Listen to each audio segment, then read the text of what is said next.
আসসালামু আলাইকুম বন্ধুগণ। সবাই কেমন আছেন? দুঃখের কথা কি আর কব, এই মেশিনটার যন্ত্রণায় আমি সারাক্ষণ অস্থির হয়ে থাকি। দেখুন, অবস্থাটা দেখুন। আজকে আমি আপনাদের এই যে সারাদিন কাজ করা লোকটার কাজের কিছু নমুনা দেখাবো। আপনারা দেখতে থাকুন। এই যে শুরুতে উনি চুলায় একটু জাল দিচ্ছিল। জাল দিতে দিতে দেখেন তার অবস্থা। সে নাকি আমাকে রান্না করে খাওয়াবে। তারপরে এই হলো তার দশা। আমি বলছি, বাবা দাঁড়া, একটা ছবি তুলে নিই। কিন্তু সে দাঁড়াবে না। দেখুন, কারণ সে তো বসে থাকতে পারে না, সে আরও কাজ করবে। শুধু বলে কাজ দাও, কাজ দাও। কাজ তো না। দেখেন এখন কি করে।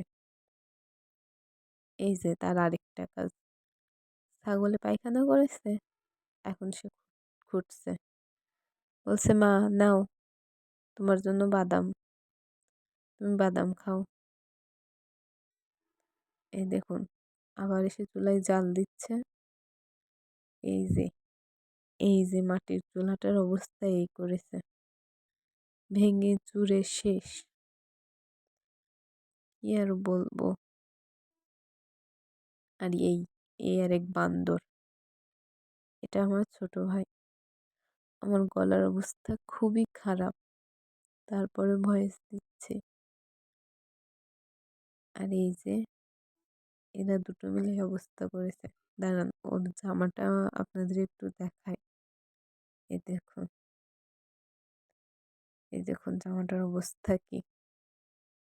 তারপর আবার ফিরে আসলাম ওর কাছে, দেখি কালি মেখে এই কি অবস্থা।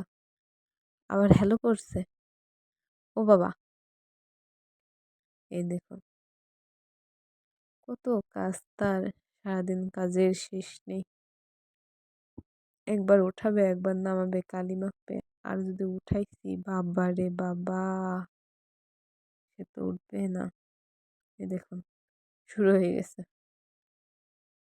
জেদ ধরার একজন মনে হয় কানে সারাসুরে ভাইঙ্গা। এবার এখানে কি করছে, পানি মাখছে।